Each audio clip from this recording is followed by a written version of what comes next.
Chers amis, il y a 400 ans, le 28 décembre 1622, saint François de Sales quittait ce monde pour rejoindre le Père. Son rayonnement spirituel était déjà considérable.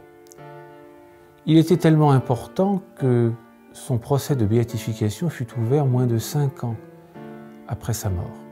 En 1665, lorsque le pape Alexandre VII canonise saint François de Sales, l'introduction à la vie dévote avait déjà été traduite en 17 langues. Un rayonnement considérable, et c'est pour célébrer ce grand saint que l'Homme Nouveau lui a consacré ce mois-ci son nouveau hors-série. De belles plumes ont contribué à ce hors-série. Des plumes prestigieuses, comme celle de Pierre Magnard ou d'Yves-Marie Bercé, et puis de jeunes plumes, de jeunes historiens, de jeunes prêtres que vous rencontrerez pour la première fois souvent. Certains articles présentent un caractère novateur, renouvellent la connaissance que nous avons de saint François de Sales, de sa vie, de son œuvre, de son influence et de sa postérité spirituelle, notamment l'article du chanoine Montjean consacré à l'enseignement de saint François de Sales dans le domaine du mariage. Lorsqu'il eut 20 ans, le jeune François de Sales fut tourmenté par une grave crise spirituelle.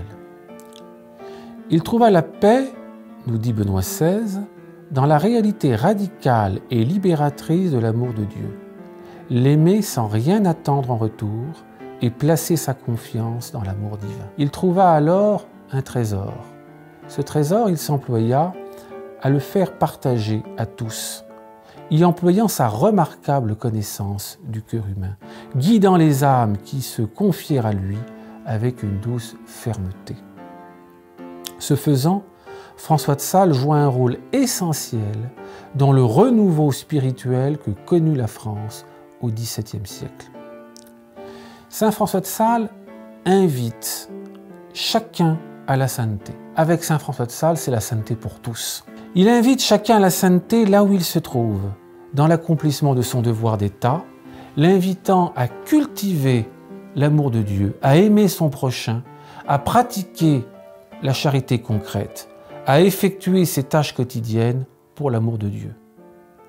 Je cite, « C'est une erreur, une hérésie de vouloir bannir la vie dévote de la compagnie des soldats, de la boutique des artisans, de la cour des princes, du ménage des gens mariés. Aux âmes qui veulent tendre vers la perfection, il recommande, je cite, « 2 grands moyens de s'unir de plus en plus à sa divine majesté, l'usage des sacrements par lesquels ce bon Dieu vient à nous et la sainte oraison par laquelle il nous tire à soi. » L'enseignement du docteur de l'amour fut d'une remarquable fécondité, nourrissant bien des âmes, à commencer par celle de sainte Jeanne de Chantal, avec laquelle il avait fondé l'ordre de la Visitation. Mais l'on peut songer aussi à saint Vincent de Paul, qui fut profondément marqué par la rencontre avec saint François de Sales à Paris en 1618.